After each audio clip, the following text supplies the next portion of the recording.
This is the Russian Dynamite, Masha Slamovich. Becca here. This is not America's Sweetheart, Davian. It's Billy Starks. And the super fly guy, Trayvon Jordan. This is the fly side flyer, Jalen Brandon. Hardcore Princess, Jules Malone. Hi there, this is the Bubblegum Princess, Alexia Nicole. This is the Brazilian Wonder Woman, Christy Jane. This is the baddest black belt, Chennai Kai. This is Kid Bandit. The smash hit Joel Bateman. This is Robin Renegade. Cody Hawk. Brutal Bob Evans. And you are listening to Wrestling with Entertainment, one of my favorite podcasts in the whole wide world. Hey, this is Corvice, member of the End of the World Party, and you're listening to Wrestling with Entertainment. Hello, and welcome to the show. It's Wrestling with Entertainment, the only audio experience on the web today. The trusted choice for interviewing all your favorite wrestlers every Tuesday and Wednesday on YouTube and Castbox, sponsored by Rogue Energy and Player One Coffee. I'm, of course, your host, James J., and it's a great day for wrestling, because we are wrestling with Corvice. How's it going? I'm good. How about yourself? I'm doing good. Could you tell us where the end of the world happens next, event-wise? Let's see. Event-wise, it's going to be in San Antonio, Texas. San Antonio, Texas for Texas Wrestling Association, August 9th. August 9th, TWA is going to present their show, Final Destination. We stop that real quick. Stop that little. But yeah, that's where we're going to be at. And then we're also going to be later on in August, about August 17th, we're going to be a part of a giant convention called Colossal Con in Austin, Texas. So it's going to be quite a few places this month. And where can we find you on social media and merchandise? On social media, I am at Corvice _, so it's CORVICE and then _. You can also find me and my group at EOTWP _wrestling. As far as merchandise, we have a pro wrestling tee store, and that's my old pro wrestling tee store converted into a bigger one. It's I believe it's ProWrestlingTees.com/Corvice. And there you'll find my shirts and everything involved with my group as well. Okay.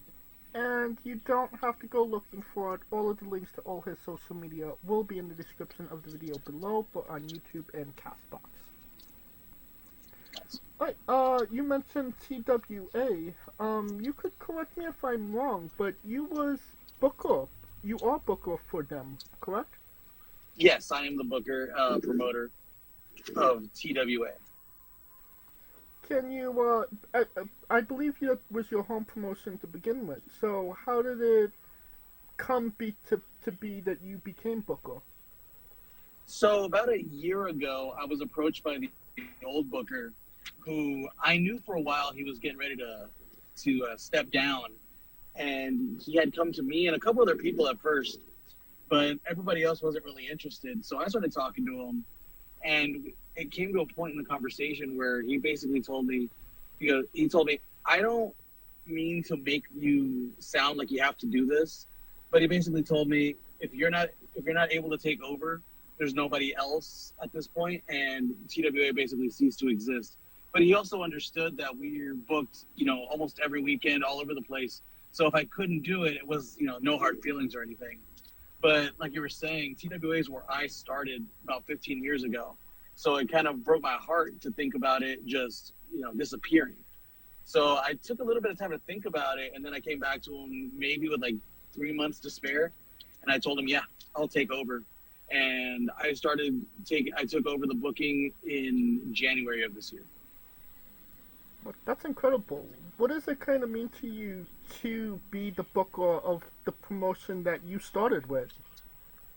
It actually means a lot. Like that promotion is very special to me, which is why I decided, to take on the, emotional and financial risk of running the promotion. I started there, and that promotion was always a promotion meant to be a launching pad for a lot of stars. People like ACH came through there. me and him we started together in TWA, and there's a lot of other people that came through TWA, and that's what it always was. It's a promotion, it's a proper promotion in and of itself, but it's a promotion where you'll probably see more often than not people that you haven't seen before. People that have just finished their training, just getting their name out there. It's meant as a launching pad to even bigger promotions. And how has it been to balance being a promoter and a wrestler at the same time? Because you're not exactly slowing down in the wrestling department. You are maybe at your hottest right now. It's it's hard sometimes, I'm not gonna lie, because these shows run monthly. So basically, as soon as one show ends, I have to start promoting the next event. And it's some promotions have multiple people teams to do everything, and the work is split. In this case, unfortunately, it's basically just me. I'm the one that books the cards, promotes, goes in. Actually, the reason I'm out right now is because we're about to go drop off more flyers at different locations in town. So it's an all-day job. I'm just constantly going. But in the end, I can tell people, if we make one or two new fans per show, I'm happy. I love hearing, oh, I didn't know there was this kind of pro wrestling in San Antonio. And that's awesome, because I kind of I have the same approach when I do these interviews. Let's get into wrestling a little bit. You beat La Rebellion, Mecha Wolf and Bestia 666 with End of the World Party. I believe they were NWA Tag Team Champions at the time. Can you tell us about that match and that experience? That was something that, so that opportunity came upon us by complete surprise. We had been working with that promotion, Gold Coast Wrestling Alliance, for a while, and they had been doing their events, and we had known Mecha Wolf and Bestia, La Rebellion, before. We'd seen them in action. We've done everything, and we thought they were awesome. But when that match came about, we were actually booked at another event that same day. And then when we got the message that, hey, you guys are facing the NWA Tag Team Champions for the GCWA Tag Team Championship that they currently held as well. And that we kind of had a moment where we're like, because we always honor our bookings. We do everything we have to. But at the same time, this was an opportunity to get in the ring and mix it up with the NWA Tag Team Champions. So when we spoke to the promoter we were on the other show with, he didn't even hesitate. He said, yes, this is the opportunity that you guys deserve. Go there, beat the NWA Tag Team Champions, and then maybe in the future, you'll get an opportunity at those belts. And then when the day came, you always get nervous before a match, but before that match, we were nervous beyond words, because the Rebellion is on a different level in so many ways. Oh yeah.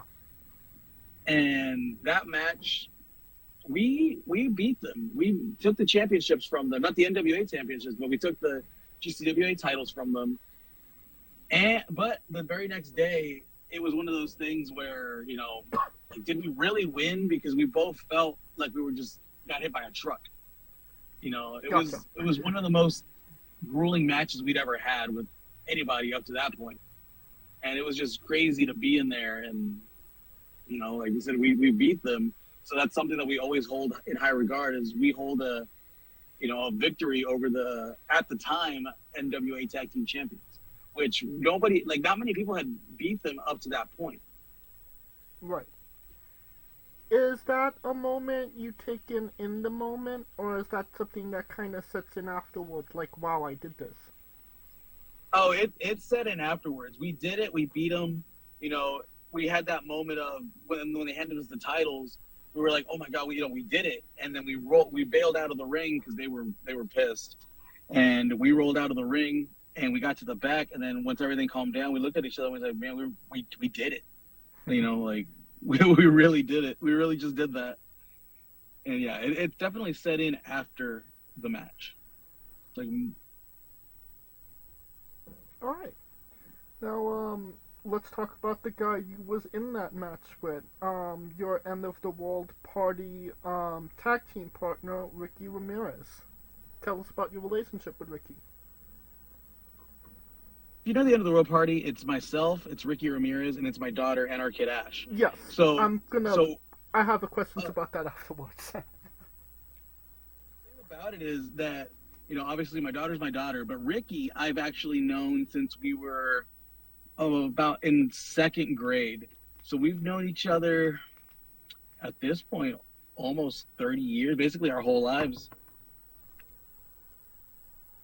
My brother, it doesn't really get much, you know, it doesn't get much closer than me and Ricky. He's been around. He was a guy that so I debuted in 2007. He debuted in about 2009, but due to other reasons, he had to step away for a long time. And then he came to an event and he saw me wrestling and he got that bug again. And I told him, hey, let's, you're still, you can still do this. Let's go. I told him, come to the ring. Let's train, see if you still. So basically ever since that moment, we've been on a tear. He unfortunately suffered an injury in January of this year, but he just came back.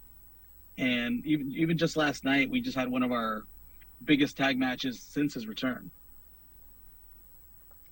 And what is a pet peeve about Ricky that you just don't understand? It might sound cliche, but he's too hard on himself. Like, we'll go out there and we'll have these crazy good matches, and we're back there, everyone loves it, it was great, we won, we win, and we're excited, but he's like, man, I did this wrong, or I could have done this, and I'm just like, hey man, it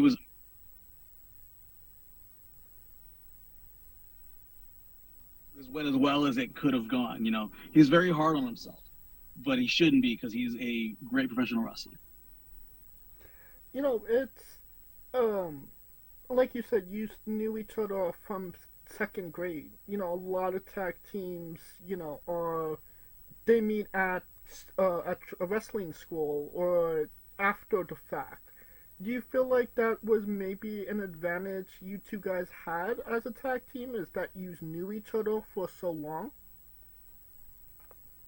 Absolutely, because there wasn't that awkward getting to know each other phase of becoming a tag team. It was, like I said, he's basically my brother. So there wasn't any, what is this guy about? And like, no, we've known each other from the beginning, and then all we did at that point was put our wrestling abilities together, and that's how we went about it. But there was none of that awkwardness of just.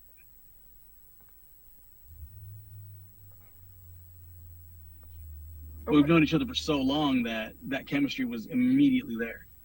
We had been tagging maybe, I think it was just like a month or two, and people would be like, man, how long have y'all been together? And when we told them, actually, you know what, think about it, it was Rebellion. So we did a show with them about 6 months prior to when we faced them for the titles, and they told us, they're like, so how long have y'all been tagging? And we told them, and there was like, yeah, if you would have told me, they all were tagging for years at this point, I would have believed y'all. That's incredible. For me and Ricky. Now, can you tell us about the advantages and disadvantages of having your child also as a pro wrestler?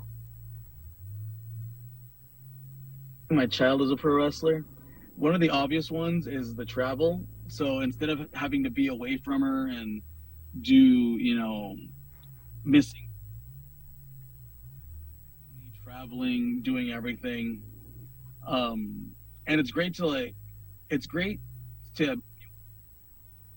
instead of just being stories that I tell her when I'm home, it's, oh, she was probably there for it, for better or worse. And the disadvantages is obviously sometimes I panic when I see her wrestle, because I know she's amazing and she can do all these crazy things that I could never do at her age. But at the same time, as a parent, I'm just like worried sick that something's gonna happen or she's gonna get hurt. And she's tough. She's tougher than me, but I'm still always gonna worry, and that sometimes messes me up. I could get that. I understand that. You actually wrestled against her once, right? Twice at this point, yeah. How? What's that experience like? And I've told her once we're in the ring, it's like, I love you. You're my little girl. It's not personal. It's time to go.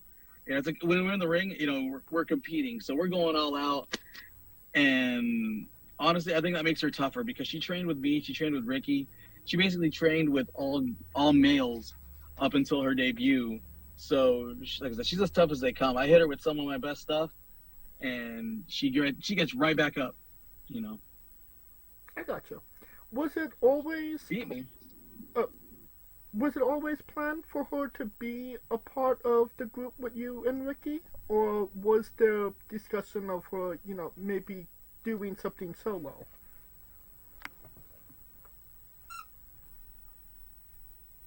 Kind of just gonna manage me while she trained and did all that. And originally it was just me and her for about a month. And then, like I said, like that conversation I had with Ricky where he saw us at a show, and then we talked about him coming back and doing everything. That all happened in the span of her starting to train and managing and then Ricky joining us. All happened in the span of a month. Okay. And you could correct me if I'm wrong here. She actually finished school early to start wrestling training, right?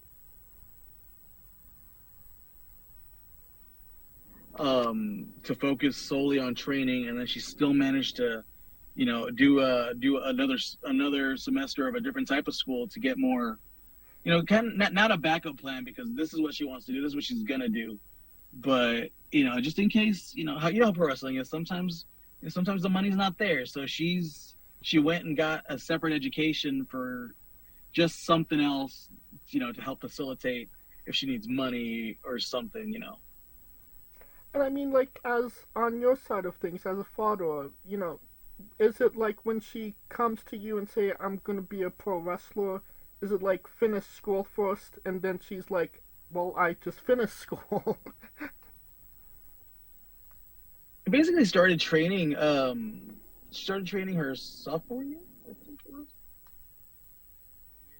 And then by her junior year, like, she was already a couple months in. I told her she could train. I started at the same age that she did, so I'd be a hypocrite if I'm like, no, you can't train. I started training her, and then she was like, hey, this is what I want to do. This is what I'm going to do. Graduate early and everything. I basically did the same thing. I didn't graduate early. I actually graduated late because I was wrestling and my grades were slipping, but like I said, she's a lot smarter than me. So she did the opposite, and she graduated a year early for wrestling. All right. Now, talking about the end of the world party, you can confirm that Shibayashi is not a part of the end of the world party, correct? A part of the end of the world party. As of last night, to join us for a little bit, but it was because, like I said, Ricky was injured. Ricky was coming back from his injury, and it was then our opportunities as a group, to compete for championships and just in general was hindered. So we let Shimbashi in, and I didn't like him at first, but then we talked about it, and I was like, hey, if we let him in, maybe, later on we get back to our winning ways, we can discard this dude. And that's exactly what happened last night. We came out with a victory, and then me and Ricky put our plan into motion and ejected Shimbashi from the group in the most violent way possible. And so he's not in the group. We have the paperwork to prove it. We have a whole lawyer. Shimbashi, I'll say it right now on this podcast, Shimbashi is not in the end of the world party. Despite what CageMatch.com says. says, I don't know who runs Cage Match, but when I find out, I'm coming for him. The only people that are part of the End of the World party are myself and our Kid Ash, Ricky Ramirez, and for a small moment, Vampiro, but then he messed up too, so we had to eject him as well. Damn, Vampiro makes one slip and you draw him out?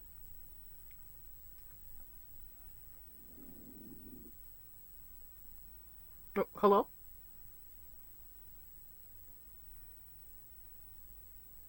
Corvus?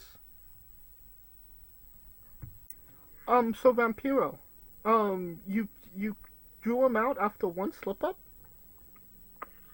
Yeah, because he cost us our match, and then we tried to talk to him. We tried to talk to him, explain to him what he did wrong. You know, we told him it was your fault we lost, and then he immediately gave Ash a Michinoku driver. So, yeah, he's overreacting. He's out of control, so he's out of the party. I get that. Another interesting match that you had, involved, Devon Dudley's sons, Terrence and Terrell. Not exactly the Dudley boys, but, I mean, the descendant of one of the most famous tag teams of all time, and Devon actually accompanied them. But what was that experience like? So that was really, you know, growing up as a kid, obviously, you know, I always loved the Hardys, the Dudleys, Edge and Christian. And that was another situation where we were reached out to by the promotion, and they told us who our opponents were. And we were like, hey, man, that's really cool. You know, we're excited for it. And then he's like, hey, and just so you know, Devon will be with them. And we said, okay. And so we went in there a little bit nervous, but we had our match. And you know, things weren't going our way. We had our friend step in and give us a hand. The referee unfortunately saw it, so it was DQ'd. But then after that match, you know, Devon decides to get involved, and he actually hit me so hard that he tattooed my eye with that WWE Hall of Fame ring. Ooh. Yeah, and then unfortunately I got put through a table.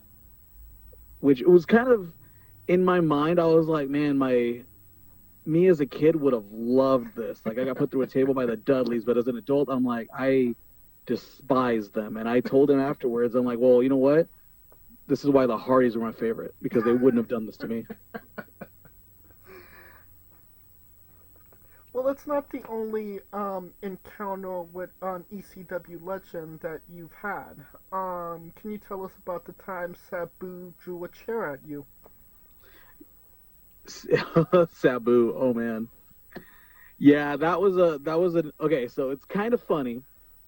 So we were in Victoria, Texas, and that entire venue, that entire area, they had plastic chairs for everybody. And I see Sabu, and I was like, you know, in the main event, I'm gonna beat this dude up in the main event. Not Sabu, he was doing his own thing. And so my buddy's getting beat up. I decide to go in and help him. You know, I help him up, my buddy out. Suddenly we hear Sabu's music. In my head, I'm like, what's he gonna do? It's all plastic, you know, tiny plastic chairs. So I tell my friend in the video, I go, hey, I've got this. I get out of the ring to go confront Sabu, and I see in his hand the only steel chair in the entire city of Victoria, Texas. I don't know where he got it or what, but before I have time to react, he's just launching it at my head. You know, I get hit with it, I'm down on the floor, and next thing I know, I'm already in the back wondering what just happened. All right. So but it was wild. So Sabu travels with his own steel chairs. Apparently, because I don't know, you know, like I said, everybody had plastic chairs. I didn't think it was going to be such a thing. And the thing is, I had talked to Sabu, you know, before the show.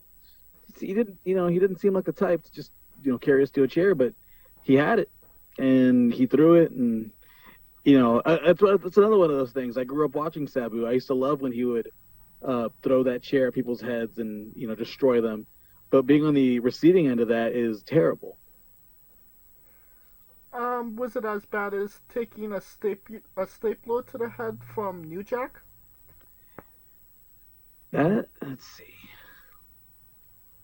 It was about the same. They both equally sucked. It was kind of terrifying too because New Jack, so he stapled me, and then at another point in the match, he grabbed me by the head, put me in a headlock, and he reached into his pocket. And I'm thinking to myself, this is it. I'm gonna die. But he pulls out a fork and not a knife, and then he still stabs me with it. So it still sucked, but for a couple seconds there, I thought this is it. New Jack's gonna kill him. I mean, what was it like being around New Jack in general? Obviously, no longer with us. So ironically enough, he came up to us before the match, and he was actually very nice. Once the bell rings and his music's playing, get away from me. He's like the scariest human being. But before it, he was actually very kind, and he told us, he was like, "Hey, I know I know what my reputation is. I know what people say about me." He goes, "But I'm here to get in the ring. I'm here to compete. Let's do the thing." And I was like, "All right, cool." And then he has me in a headlock, and he said he's reaching into his pocket, and all those thoughts just leave my head, and all I can think is he's gonna stab me. And he did, but it wasn't with a knife. Yeah. I mean, if there's an alternative, then I think that's it. Yeah, I mean, if I'm gonna get stabbed with something, I'd prefer not to get stabbed at all. But if it's got to be with something, I'd rather it be a fork than a knife. All right. You also did the intro for Botchamania. What was that experience like? Obviously, Botchamania is one of the bigger YouTube pages out there. That was actually kind of fun. We just sent it in. He told us how to do it, and we just sent it in. It was actually in a rage room in McAllen, Texas. I think it was McAllen. It may not be, but it was a rage room at a venue that we had just wrestled at. That's why the lights were going crazy and everything. And we just shot it there. That was really fun, and we weren't sure when it was gonna air. I watch Botchamania when it's on, but I forget sometimes. And so I had no idea. And then suddenly me, Ash, and Ricky are getting all these messages like, "Hey, we just saw you on Botchamania. Oh, all this, all that." And I was like, "Oh, crap." So we put it on, and it came on, and it was, it was pretty cool. It was pretty surreal. Botchamania I'd been watching for a long time. And then it's cool to see us on there. And then I had been on there like maybe an episode or two previous as one of the botches where the guy I was wrestling kept trying to put me through a solid core door. So, so no matter how big I was, that door wasn't going to break, so I just kept ricocheting off it. And that wasn't your first encounter with not being able to break a door, right? No, yeah, I've had a couple experiences where the door just wouldn't go. But that one was the worst. That one was the absolute worst because that was some of the doors that you see and stuff, they're a little bit more brittle material. This could have foiled a bank heist. Like, the durability of this door was ridiculous. Who decided to specifically buy that door? It was the promoter for a company in Victoria, Texas, who we don't do business with anymore for various reasons. And I should have known something was up when he tried to kill me with a solid door. But, yeah. Well, all the incredible things we've been talking about and all the stuff you've done, it's actually crazy to think that you were considering retiring back in 2021, right? Yes. Yeah, I thought I was done. I've been tired. I've been going through personal stuff. I just felt like I was done. Not that I had done too much, but I was like, I've been doing this since I was 17. At that point, I'm 31, 32. And it was kind of funny because I was booked at WrestleMania in Arlington, or WrestleMania weekend in Arlington. And I told myself, I'm like, hey, let's go, one last hurrah. And then around that time, like literally like a week or two before, that's when Ash told me she wanted to start, me to train her. And I told myself, I'll do it. I had to think about it. I I wasn't going to stop her from being a wrestler, but I wasn't sure if I was the one that wanted to train. I didn't know if I wanted to do that specifically. But I told myself, okay, let's do it. Let's go through Arlington. If I feel good after WrestleMania weekend, I'm going to do, if this is the last run of my career, I'm going to do it my way. I'm going to, because the gimmicks I did before were always basically just that, like a gimmick. Like they weren't me. You know how they tell people a gimmick is you turned up to 11. Those gimmicks really weren't me. It was just kind of me, dressing and acting how like I thought a wrestler should be. But then once I got back from Arlington and with Ash and everything, I was like, I'm going to be more of genuinely myself. I love heavy metal. I love, I love the dark stuff. So I decided to channel that into the gimmick, and that's basically what, that was the start of the End of the World party. But yeah, I was about done, but Arlington re-energized me. The match I had that night was great. I talked to a lot of people. Yeah, it was just that weekend itself, and then going to WrestleMania, because I was at an event in Arlington. Once I finished the event in Arlington, I was just going to go back home. But my buddy was like, hey man, like WrestleMania is like in 3 hours. And he was like, you want to go to WrestleMania? I was like, well, I don't know about tickets, but I went online and, it was like StubHub or whatever it was. And it was people who were just trying to get rid of their tickets at that point, the ones that were reselling. Right. And so tickets were insanely cheap. I think I paid $150 for, about, pretty decent seats. So yeah, we spent the money and we went to WrestleMania, and that on top of the match I had, like revitalized me, and I was like, you know what? Maybe I don't want to be done just yet.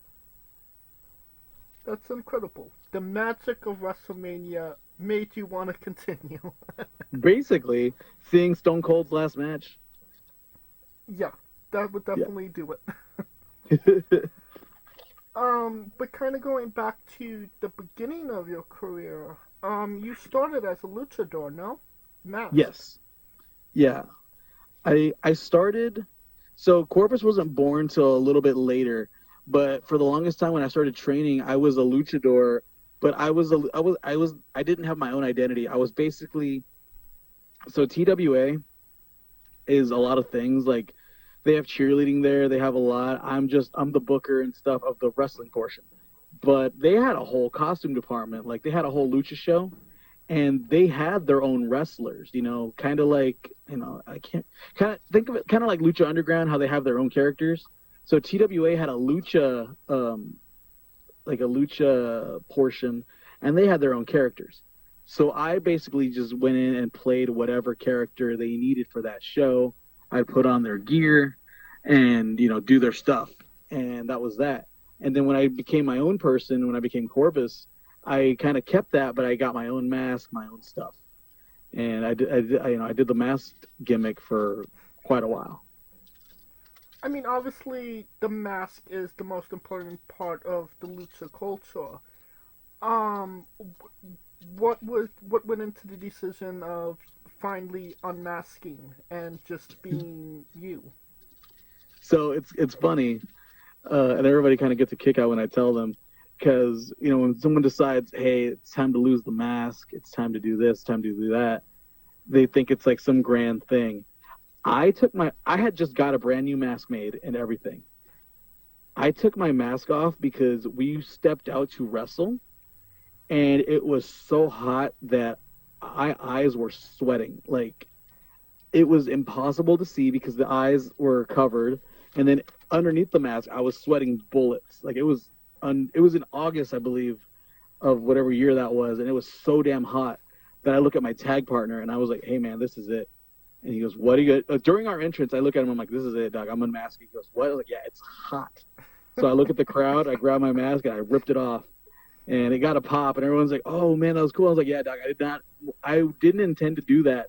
It was – I couldn't – if I tried to wrestle that night in that weather, it would not have been a safe situation because I could not see through my eyes. I was just dripping sweat. It was ridiculous. But, yeah, that's it. I didn't lose it in a mask versus mask match. It was just too hot, and I was like, I'm gonna die if I try to wrestle in this heat in this mask. Okay, so You unmasked because it was too damn hot. Yeah, literally. And like, all these luchadors and stuff that wrestle in this 100-degree weather, all the respect to them. Because my mask was, open in the back and had my hair out and everything, and I was still overheating. So I don't know how some of these guys, wrestle in some of these masks, and all the respect to them. Well, speaking of heat, can you tell us about the Carolina Reaper Chip Challenge match against Jeremy River? Oh my gosh! Yeah. Okay. So that one, that was a dumb thing to do. So basically, the way that came across is that's when all the hot chip challenges were like the big thing. Everybody was like doing those little challenges, eating it and seeing if they could handle it. And I don't know why, but I'm sitting there and I'm like, I wonder if I could eat one of those and then try to wrestle a match. And Jerry River, who's also equally as crazy as me, he goes, "Hey, if you do it, I'll do it." And I tell him, "Are you serious?" He goes, "Yes." Like, okay. And so as soon as he said it, I ordered them, and they came in, and that's when I was a part of Heavy Metal Wrestling, and they did weekly shows. And when I told the promoter, "Hey, I have this idea," he didn't even think twice. He goes, "Yes, let's do it."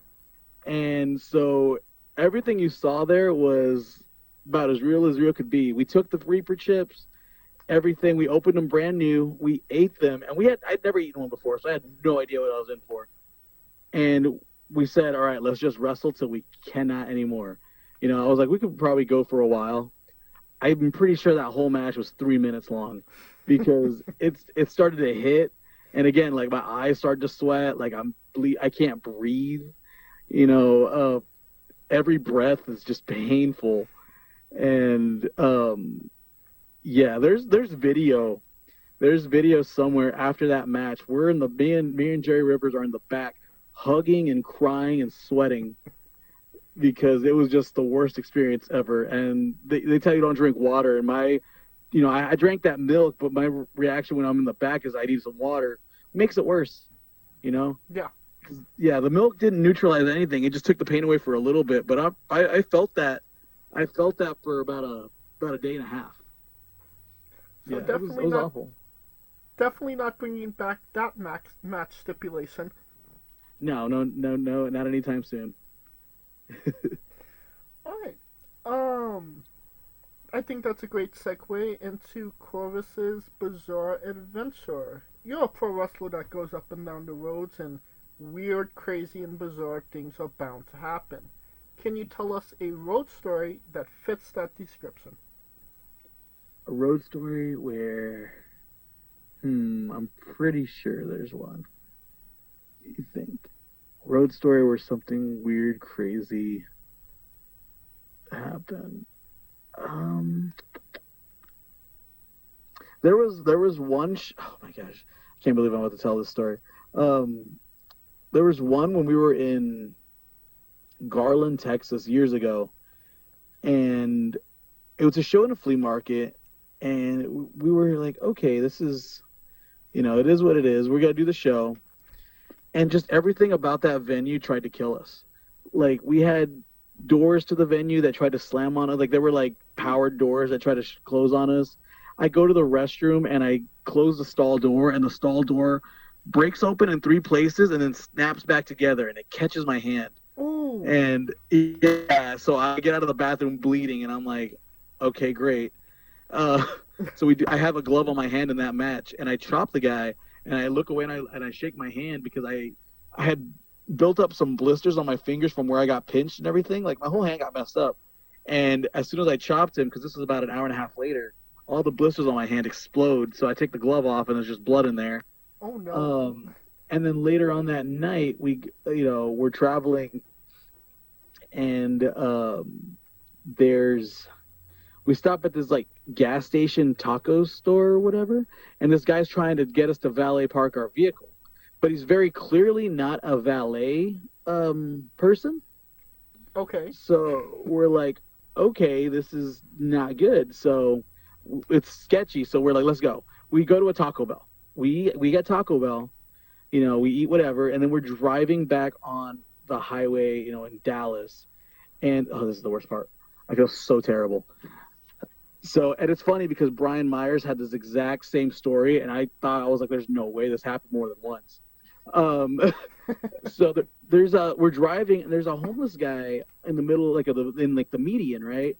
And I was like, well, I have extra tacos in my bag, I'll give it to him. And he goes, well, we're on the highway, we can't stop. I was like, I'll underhand it to him, as we're driving, it's wrapped, whatever. I'll underhand it to him, and hopefully he gets it. It's fine.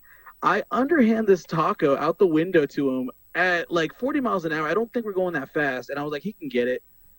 It hit the man in the head and exploded. And I was just like, I was mortified. I was like, no.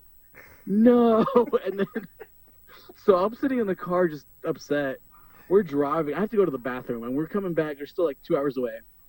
And it's like 2 a.m, and I know it's 2 a.m because it plays into this next part.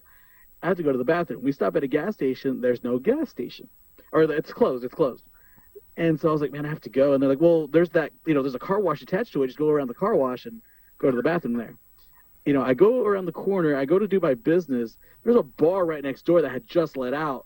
So people walked out, and they just see me on the side of this car wash going, peeing, and I just look at him, and I'm just like, oh no. So I run back to the car, and I was like, go, like, we have to go. And after that we just we got home, and I just didn't want to talk about it. And I did not go back to Dallas, Garland area for about 5 years after that. Yeah, that was one of them, and I was just it was just one of the worst trips. Definitely a bizarre trip, to say the least. Yeah, and then Brian Myers had a story where he did the same exact thing. Like, he threw a taco to somebody, going a little too fast, hit them, explodes. I was like, okay, so I'm not crazy. This has happened to multiple people, apparently. Only in wrestling. Yeah, literally, only in wrestling. But I imagine it was another bizarre event when a Lucha Underground star was ranting about Chris Jericho in your car. Oh my god. You did your research, man. I'm impressed. Yes. I don't know how much or what we can talk about on this podcast. You can say whatever the fuck you want.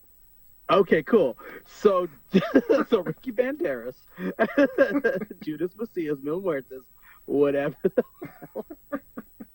So we pick him up for a show. And we go to Eagle Pass, and we do the show. And we started coming back, and this dude has a mound of a certain substance in the car. And I did not realize he had this in the car. And so I look at him, and I tell him, hey, just so you know, I know you're some big star. If we get pulled over, I'm running out of this vehicle and telling them you have a gun, and you're going to be left to deal with that. And so we're driving, and he's doing his thing. Apparently, I just hear a lot of sniffle or whatever, and he starts getting real emotional and just starts talking about how much he loves people. He does this, that. And then out of nowhere, he just starts ranting about Chris Jericho, calling him all these names, oh my God. I was just sitting there with my eyes wide open, like, what did Jericho do to this man? Why does he hate him so much? And then he went on about Juventud Guerrera for a little bit too. And I love Juvi. I have a good relationship with Juvi. But Chris Jericho, he just hated Jericho. He went on for a good while. And then he went back to crying about something after that. It was about an hour and a half ride back to where his hotel was, and it was horrifying the whole time because he was happy, he was sad, he was mad. Like, I didn't know what was gonna happen. Yeah, and then he starts talking to the we get to because this was an Eagle Pass, we get to a security checkpoint, like a border checkpoint. And I forget exactly what he says, but he says something. I mean, my buddy looks at me and he goes, "We're going to jail." But no, nothing happened. But except for just driving with him and just him raging about Jericho for some reason and stuff. It was. I didn't understand it, but I'm just trying to drive and get us home safe. Yeah. With all of the other things going on, yeah, I could get that. Yeah, it was crazy. All right. Now on to some more wholesome content. Can you tell us about Pikadude? Oh my god, Pikadude. Okay, so Pikadude is the copyright safe equivalent of a certain rodent that loves pro wrestling, may or may not be dead, and is the best friend of Kylie Ray. And he holds more wins in a battle royal than I ever did. But basically, Pikadude just came out of my wife at the time. You know, we like to go to conventions and do cosplays and stuff. And like my daughter, my wife's name was Ashley, and you know everybody called her Ash. So she dressed like Ash Ketchum. She was like, "You should dress like Pikachu," and I was like, "Well, I don't want to wear just those little bunny ears or whatever." So I ended up coming across a giant Pikachu suit, and I used it. And then after that, I got invited by about a year or two later. I get invited by Ricardo Rodriguez to do a show at a Salvation Army as just dress up as the Pikachu. And they were like, "Hey man, you think you could get in the ring and do stuff?" And I was like, "Yeah, totally." And so I go in there and I do a battle royal. And that's, by the way, wearing that suit is worse than wearing the mask. I was drenched in sweat. I couldn't see. I had little stubby arms. But we did the battle royal, and then after that, he kind of became its own character. He did multiple battle royals. He wrestled at Heavy Metal Thunder twice, and I'll reveal this on this podcast. At one point, NWA star Soda Pop Hendrix was under that suit for one match. But yeah, he just became like a guy to pop up, wrestling show at a convention. You'll probably see Pikadude. There was talk of Pikadude showing up at San Japan in San Antonio this year. I'm not sure yet. We got to see how he's doing in his rehab. But Okay. or if he's even alive. But yeah, we did that. We did the whole thing with Smiley Kylie Ray, and then he got brutally attacked. And there's a really crazy picture now where Pikadude's laying on the floor with Kylie Ray and Roxanne Perez just over his body. That is such a weird description. But if Pikadude does make a return, can we assume that there will be a tag team match between Pikadude and Ash? I think so. I think that has to happen. I mean, it's a missed opportunity if it's not. Yeah, it definitely is. On top of Pikadude, you're also secretly a Power Ranger, no? Yes, I haven't been a Power Ranger in a while because wrestling's been beating me up and everything hurts. But every now and then, I'll put on the suit and run around and do it's basically the same thing as wrestling. It's like, oh, I'm wearing spandex and throwing kicks and falling on my face. Same thing. Right. But Ash actually did join you to be a Power Ranger as well. Yes. Alright. Can you tell us about if there's any significant meaning to your tattoos? You know what? Not really. There's one tattoo that I have that has 3 little clowns on it, and one of those is meant to be Ash, and the other 2 were two other kids that wanted to train at the time. So I had like a little class of 3. One was my daughter, and 2 of them were her friends that they no longer have anything to do with wrestling because, sometimes people just they're not cut out for it or for one reason or another. But that's it. I have 3 little clowns, and then I have a lot of my tattoos are basically just, hey, I was bored and I had money. Okay. So let's go. But a lot of them are just, obviously they're just stuff I like, like on my wrist. It's usually hidden by my wrist tape, but I usually have Power Rangers, I have horror movie stuff, I have Studio Ghibli. Just, my arm. The one on my left arm is a from Alice, American McGee's Alice. And that was actually a tattoo that I had wanted since I was about 15, 16, whenever that game had come out.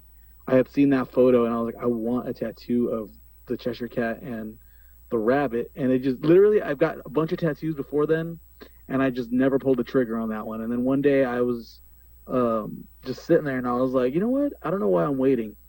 So I'm going to do it. And that's my favorite tattoo. And unfortunately, it got all sliced up in a death match. So there's some parts of it that are all cut now. And then I also have, for Ash's 18th birthday, she wanted a tattoo. So I told her, okay. So she got an axolotl, which is her favorite animal. And we got matching father-daughter axolotls, but they have little lucha masks on. Oh, that's awesome. Yeah. But yeah, everything else is just, I was bored. I like this. Let's go get a tattoo. All right. Can you tell us about your love of anime? So, anime, I've always loved it since I was little. I was born in Mexico, and my very first, I can't even tell you how young I was, but I was young. But my first memories of anime were the Knights of the Zodiac, the Saint Seiya, but it's Spanish, obviously. Right. And then I would watch Dragon Ball Z. Of course. Might have been Dragon Ball back then, I'm not exactly sure. But it was that, and those were always, my favorites. And then growing up, then I fell in love with Gundam, Gundam Wing and all that. Like, I collect the Gundams still. And then obviously, Pokemon obviously was always something that we watched. Me and my daughter, we collect Pokemon cards. Like, it's bad how many we have at this point. But some of my tattoos have it, like a Death Note. Digimon is one of my favorites. Death Note, obviously, Yu Yu Hakusho. Yeah, I mean, I love it. It's I don't watch cartoons too often, besides maybe King of the Hill. But if I'm not watching King of the Hill, I'm probably trying to watch some anime. Hell yeah. Death Note.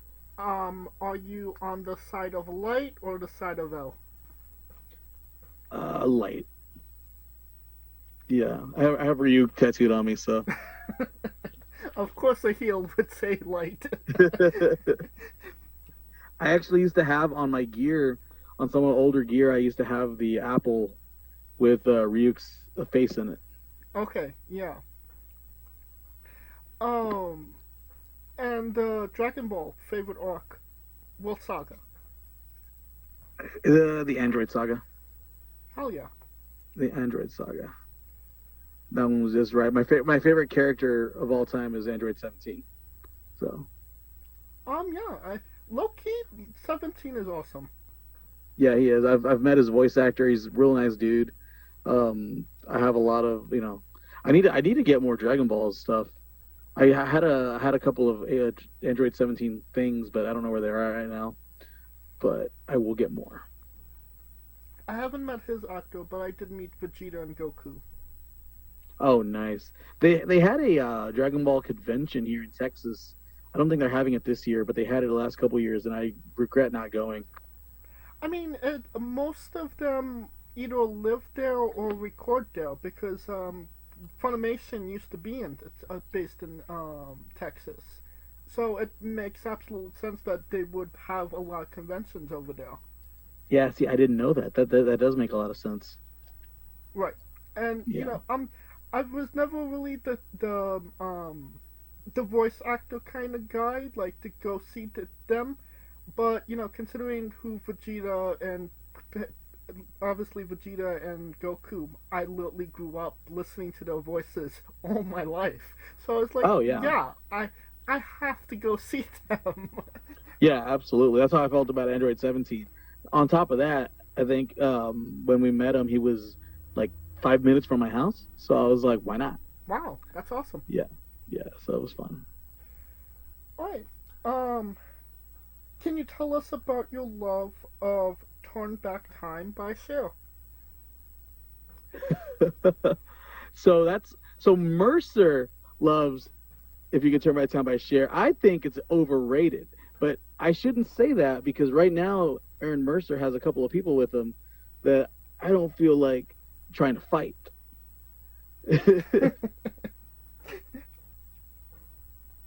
So, if it's overrated, what is Cher's best song? That I don't know. I have to sit there and think about it. Now, when I drive home, I'm probably going to put on a Cher playlist. The answer will be in the description of the video below. But it's a great segue into our next segment, and that is the colossal question. Let's say they're making a movie about you. Every movie has a soundtrack. What would be the first 3 songs on your movie soundtrack? Oh, man. What would be the first 3 songs on my movie soundtrack?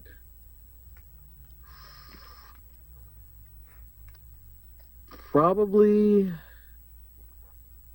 Hip to Be Square by Huey Lewis. Let me see. Something by Ghost. I'm not exactly sure what. And then probably, ironically, just Seek and Destroy by Metallica. Because I've been feeling that song since yesterday. I mean, I've always liked it, but I've been feeling it since yesterday. We actually used it in our entrance. Hell yeah. Alright. A solid 3 picks, to say the least. Everybody knows you get the soundtrack first, then you write the script, and then you go to casting.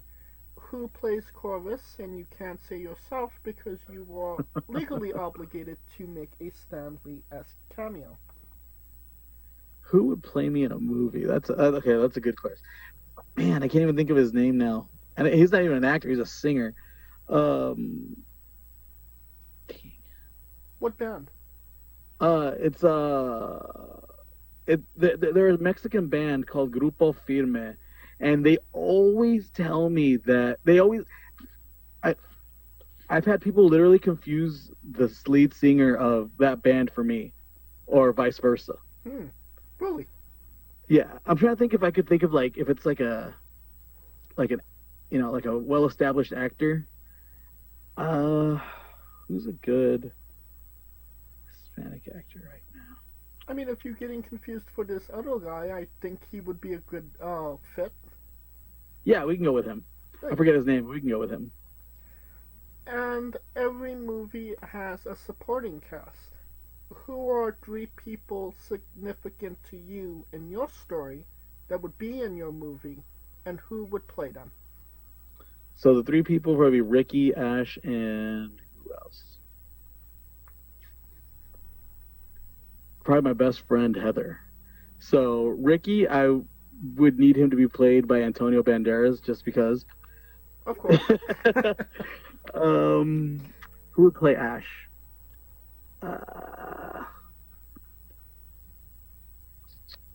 Let's go with... oh, man, I don't even know who would play her. Because she's tiny. Say Dakota Fanning. I don't know what she's up to lately, but... Okay.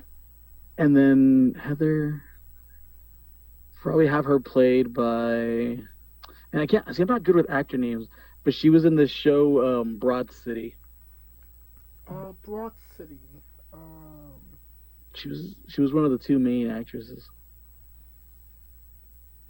Hold on. Getting the name.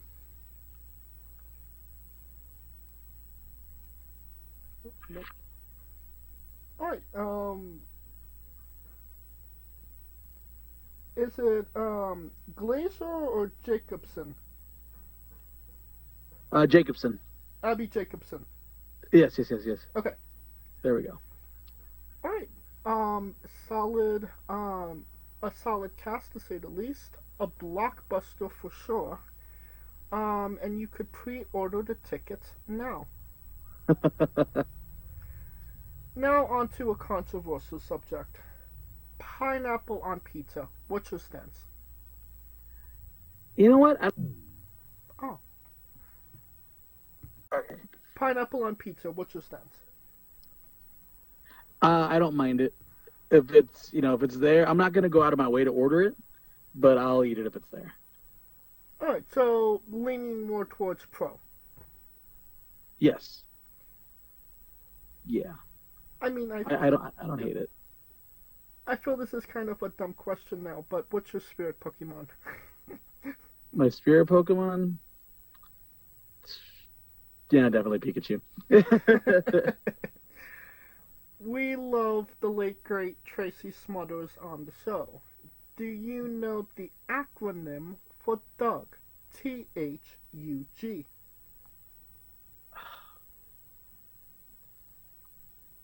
I can't think of it. What is it? I can't think of it now.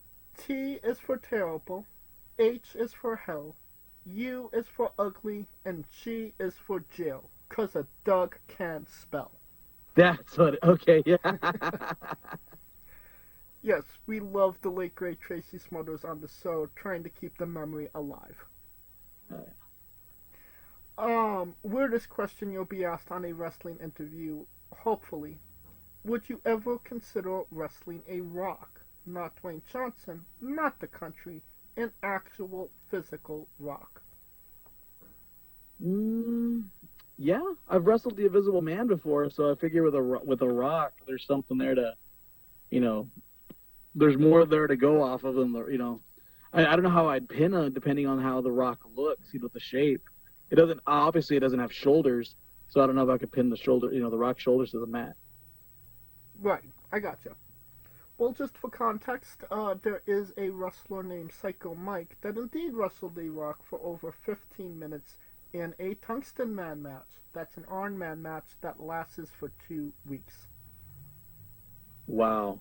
You know what? I think Psycho Mike might be the guy that I was watching that just kept staring at the hard cam.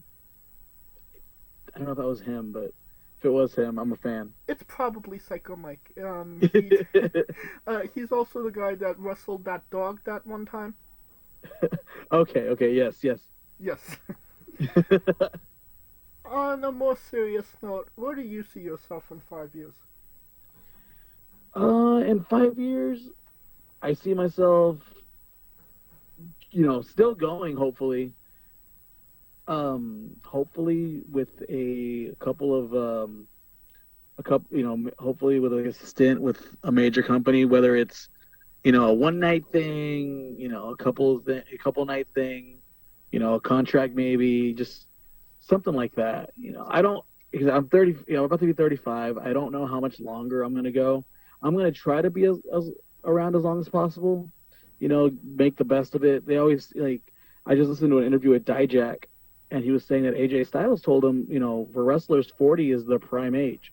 So, maybe I'm just getting there. Maybe it's that I'm just getting started thing. But hopefully in 5 years, I'm still doing this. Hell yeah. And what is a match people should go out of their way to see that best shows off what you are all about as a pro wrestler? There's a match, it was about a year ago now, but it is on YouTube. It is the End of the World Party versus Culture Shock at Baracho Pro. And that was a match where there was just, I loved it. We lost, but that was one of those matches where I came to the back with a giant smile on my face because I was like, man, we just went out there and we killed it. Those guys in Culture Shock are something else. And unfortunately, Danny O'Ryan, his head got too big for his little bitty shoulders, and he broke Culture Shock up because he's a jerk. But at that time, they're some of the best. They're a great trio, and that match that we had with them was something special for sure. So when I tell people hey, they're the matches you should watch, go out of your way to watch End of the World Party versus Culture Shock. And we actually faced them twice, so anyone looks that up, they might come across the Baracho Pro match or the 6-person at Texas Wrestling Cartel, which also included Anarkid Ash and then all 3 members of Culture Shock, which is another one that went, that I'm very, very proud of. Don't you just hate it when egos get the better of a good thing? Yeah, he calls himself a star boy, and it just went right to his head. Yeah. We could find those matches on YouTube, correct? Yes. Alright, and I will find those matches on YouTube, and I will put a link to them in the description of the video below, but on YouTube and Castbox for anybody that hasn't seen it, wants to see it, wants to re-see it after this interview. Awesome. And since we are nearing the conclusion of this interview, we are wrestling with the 8 questions of doom. This is our speed round, our bonus round, the round where we see who you really are. Are you ready? Yes. Excluding yourself, greatest wrestler of all time. John Cena. Worst wrestler.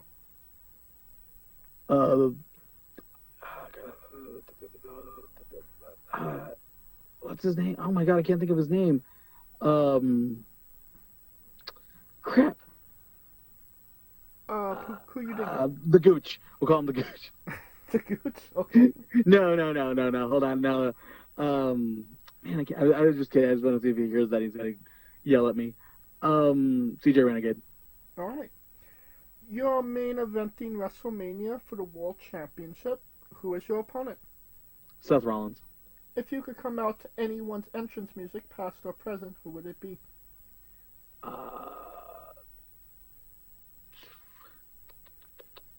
The Hardy Boys. Finish the sentence. Kayfabe is... Dead. We would have also accepted taste great on toast. Squash. Fruit or vegetable? Vegetable. It is indeed a fruit. Wow. It has seeds. Tomato logic. Okay. Well, you're part of Squash Squad, and that means a hell of a lot more. New Japan wrestler Tai Chi, his ring gear gets smaller every year, revealing more of himself to the world. My question, what is the appropriate trunks to butt cheek ratio for ring gear? Trunks to butt cheek ratio. I say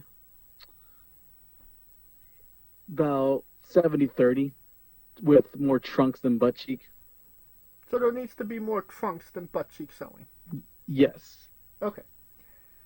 And the last question, the main event, the thing everybody wants to know. Have you ever had a conversation with a stranger in a supermarket about Darby Allin? No, I have not. About a bunch of other stuff, but never Darby Allin. And that is the correct answer. And that will conclude this interview. Thank you so much for coming on and doing this with me. Thank you so much. This was a lot of fun. You did your research, and I definitely appreciate that. Well, I like to keep it interesting for our guest. Can you once again tell us where we can find you on social media and your merchandise? Social media is Corvice, CORVICE _ That's on Instagram. That's on Twitter or X. As a group, it's EOTWP _ wrestling. And that's Instagram. That's X. We just started a TikTok. And as far as our merch, ProWrestlingTees.com /Corvice. And that's my store, but it has all the End of the World Party shirts, everything. So, we all go in on that one together. You mentioned TikTok. We're going to see you do the Wednesday Addams dance. I cannot dance. If I try to dance like that, I will hurt myself. And you don't have to type it into your Google machines. All of the links to all his social media will be in the description of the video below, both on YouTube and Castbox. Simply click the link. A new tab will appear on whatever device you are on. You have no excuse. Buy a damn shirt. Yes. Of course, thank you for listening. If you like what we're doing, please like, subscribe, comment. But on YouTube and Castbox, this was sponsored by Rogue Energy and Player One Coffee. Join us next Tuesday and Wednesday for new incredible interviews. Follow the show at Wrestling with E, both on X, Thread, and Instagram for information on who we're interviewing, when we're interviewing them, links to those interviews, and so much more. Follow me personally at JamesJ993. Alright, when I say wrestling wit, you say entertainment, okay? Got it. For our special guest, Corvice, Kaliko Yacht, Scooter Dust, I'm James J, and this has been Wrestling with Entertainment. Hey folks, this is the Colossal Mike Law, and you are listening to Wrestling with Entertainment. Enjoy the show, support these guys. We appreciate it very much. We'll see you at ringside.